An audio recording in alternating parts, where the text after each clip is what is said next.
Transistors have much the same function as radio valves, but they have the advantage of being very much smaller and they work with very low voltages.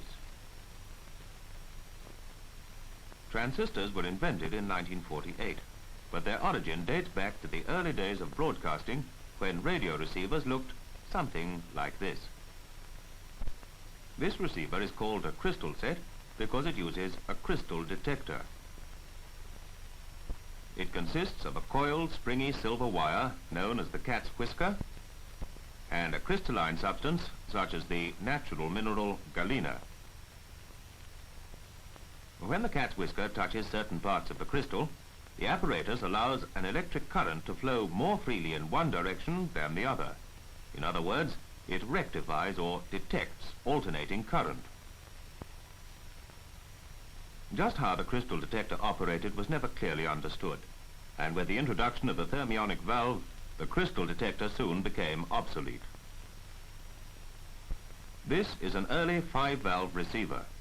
Since the time that this set was built, valves have been greatly improved and reduced in size so that modern receivers can be made smaller and more efficient.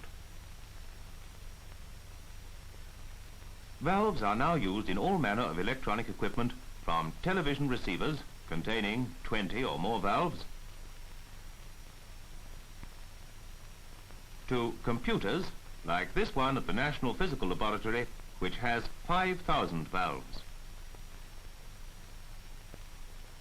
The variety of applications of the valve seemed almost limitless until the development of radar, when certain problems arose which could not be solved by the use of ordinary valves. The radio waves, usually used in broadcasting, are radiated at a frequency of from 30 kilocycles to 30,000 kilocycles a second. In radar, the frequencies may be 1,000 times higher.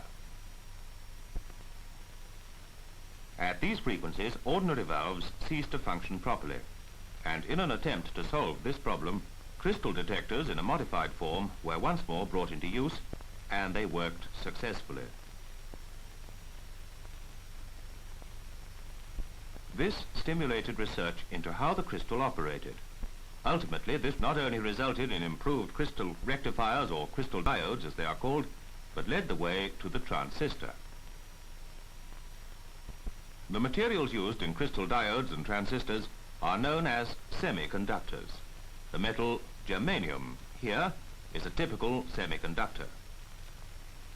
To understand its peculiar properties, we must consider why some metals, like copper, conduct electricity well, while other materials do not. To do this, we must study the structure of the atoms of these materials. Every atom consists of a central core, or nucleus, around which revolve a number of smaller particles called electrons. These electrons travel in orbits of different radii.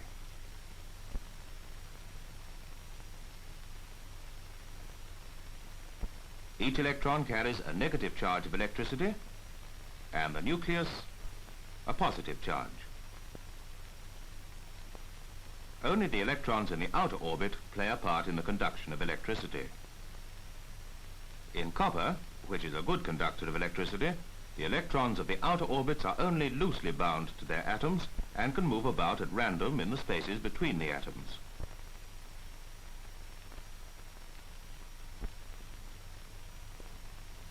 When a battery is connected across the two ends of the copper, electrons flow from the negative pole of the battery through the copper and back to the positive pole.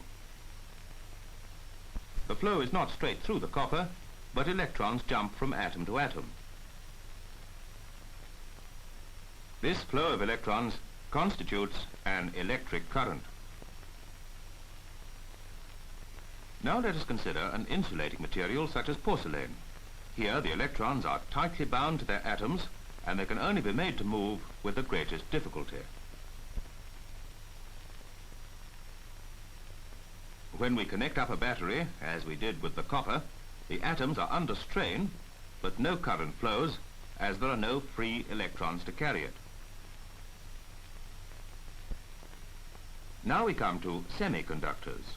Under normal conditions, the conductivity of these materials is quite low. To see how this comes about, let us have a look at the atomic structure of germanium. The atom of germanium is tetravalent, that is, it has 4 electrons in its outer orbit.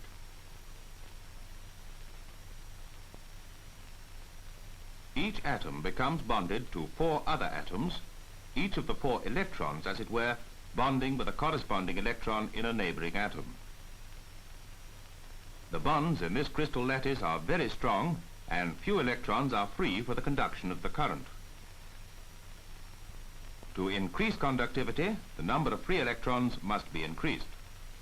One way of doing this is by the application of heat, which causes the crystal lattice to disintegrate. Here is a piece of germanium in series with a battery and lamp. The lamp doesn't light up. Now we heat up the germanium with a flame,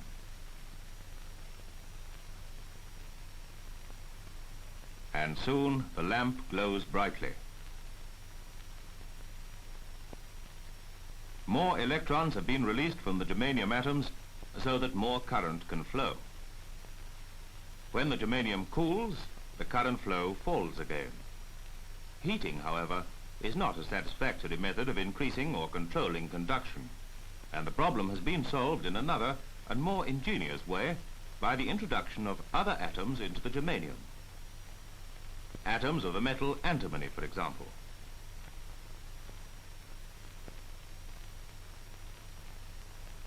Here is the germanium crystal lattice again, and here is an atom of antimony which has 5 electrons in its outer orbit.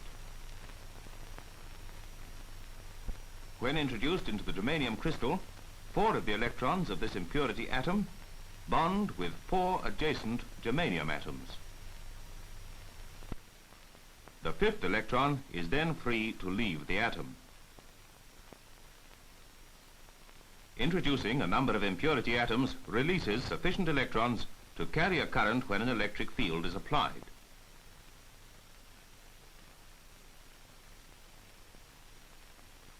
The impurity atoms, because they give up electrons, are called donor atoms. A semiconductor like this, in which current is carried by free electrons, is known as N-type, N for negative carrier. Here is a piece of N-type germanium.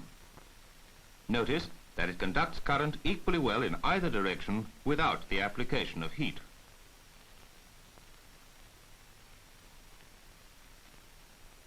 There is another type of impurity which also increases the conduction of pure germanium, the metal indium.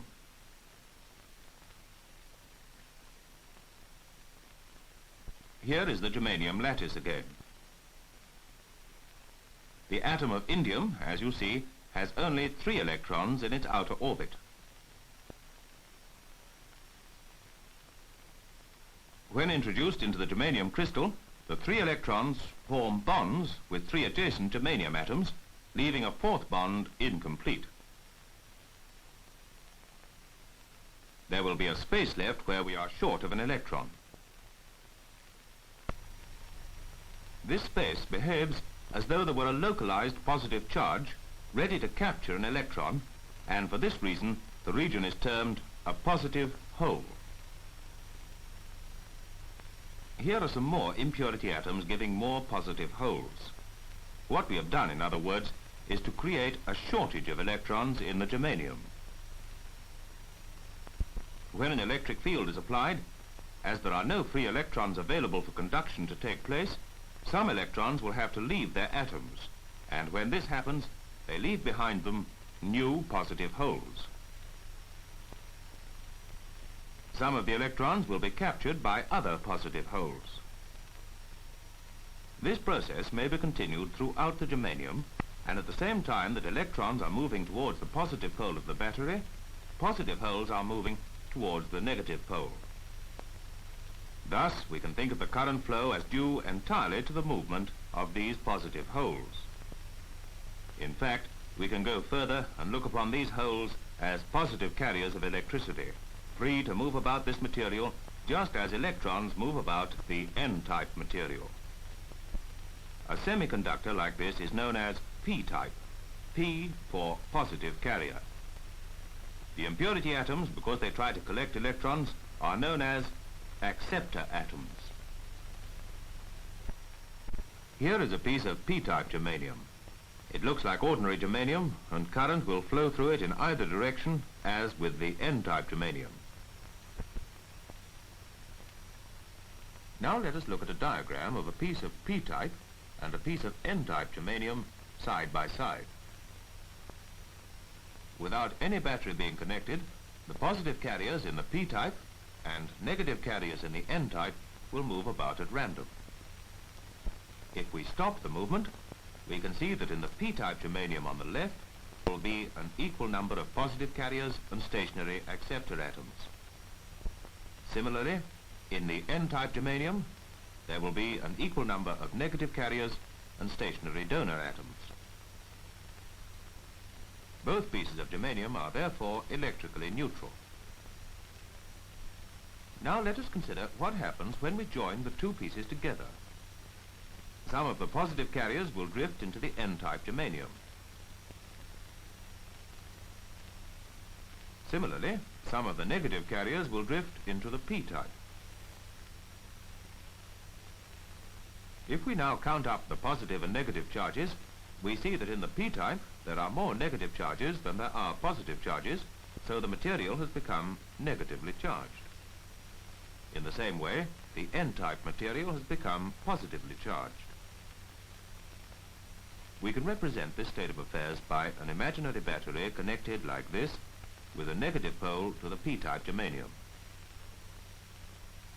Because of the electric field existing between the two pieces of germanium, more positive carriers are prevented from entering the positively charged N-type germanium. Like charges repel, remember. And similarly, more negative charges are prevented from entering the negatively charged P-type germanium. Now watch what happens when we connect a real battery like this, with the positive pole connected to the P-type and the negative pole to the N-type. The N-type germanium has now become negative with respect to the P-type germanium, and carriers can once more flow. Positive carriers to the N-type and negative carriers to the P-type. Now watch what happens when we reverse the battery. That is, connect the real battery in the same direction as the imaginary battery. Positive carriers will again be repelled from the N-type germanium and negative carriers from the P-type, so that no current flows. If we apply an alternating voltage, current will only flow in one direction. In other words, we can rectify alternating current. Here is a piece of P-type and N-type germanium joined together. You can just see the junction. If now we connect the P-type to the positive pole of the battery and the N-type to the negative pole, the lamp lights. If we reverse the voltage, the lamp does not light. The current only flows in one direction. This is the principle of the germanium diode. Here is one in its small glass protective cover. This matchstick gives you some idea of its size. The diode cannot, of course, amplify. To make this possible, we must add a third component, and when we do this, we have what is called the transistor. This diagram shows a piece of N-type germanium sandwiched between two pieces of P-type germanium. The P-type on the left is known as the emitter, the N-type in the middle, the base, and the P-type on the right, the collector. As before, we can represent the charges on the three components by imaginary batteries. Now a real battery is connected between the base and collector with the negative pole to the collector terminal, the condition for no current flow. A second battery is connected between the base and emitter with the positive pole to the emitter so that current will flow. In this particular type of transistor, it is arranged that there are far fewer electrons in the N-type germanium than there are positive carriers in the P-type, so that for our explanation we need only consider the flow of positive carriers or holes. Positive holes from the emitter flow into the base, There they will be attracted across the base collector junction into the collector because the collector is negative.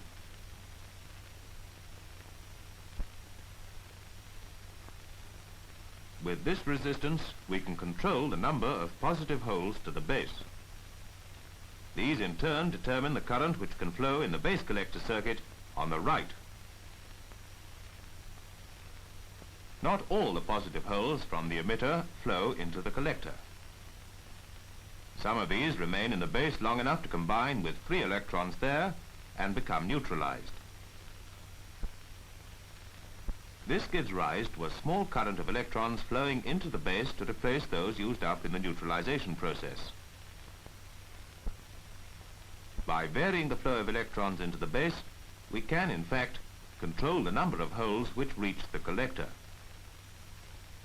It is this control of positive holes which makes it possible for a transistor to amplify. Let us now look at some actual PNP germanium transistors. They are sealed in glass covers like the diodes. This lead goes to the emitter, this one to the base, and this one to the collector. With the cover removed, you can see the construction. There is a central strip of N-type germanium, and on the left, fused into it, is a small blob forming the emitter, and on the right, a larger blob forming the collector.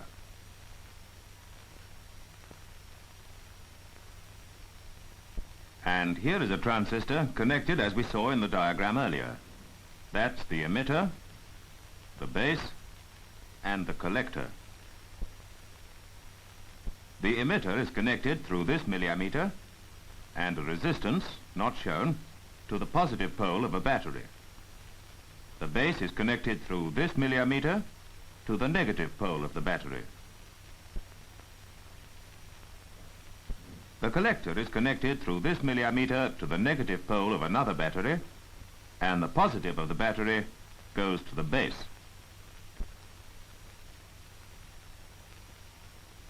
The emitter current, 4 milliamps in this case, splits up into two parts. The collector current of about 3.8 milliamps and the base current of about 0.2 milliamps. Now watch what happens when we vary the base current. Notice that a small change in the base current produces a large change in the collector current. This is the way we obtain amplification. The transistor can be used instead of an ordinary valve in all kinds of electronic circuits with many advantages. For example, any apparatus employing transistors can be made lighter and more compact. Not only because the transistors themselves are smaller, but because they require such a small power supply. This portable valve radio needs this low-tension battery and this high-tension battery to operate it.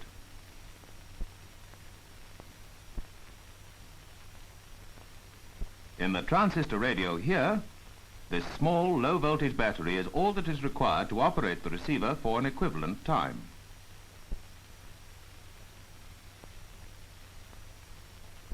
Another advantage is illustrated in large equipment like this electronic computer. When using valves, 5,000 of them in this case, quite elaborate ventilation systems are required to remove the heat generated by the valves. In transistor-operated equipment, there is practically no heat generated, and the transistors may be mounted close together on panels like this alongside the other components. One of the earliest applications of transistors was in hearing aid apparatus. This hair grip contains one, complete with amplifier, battery, and microphone.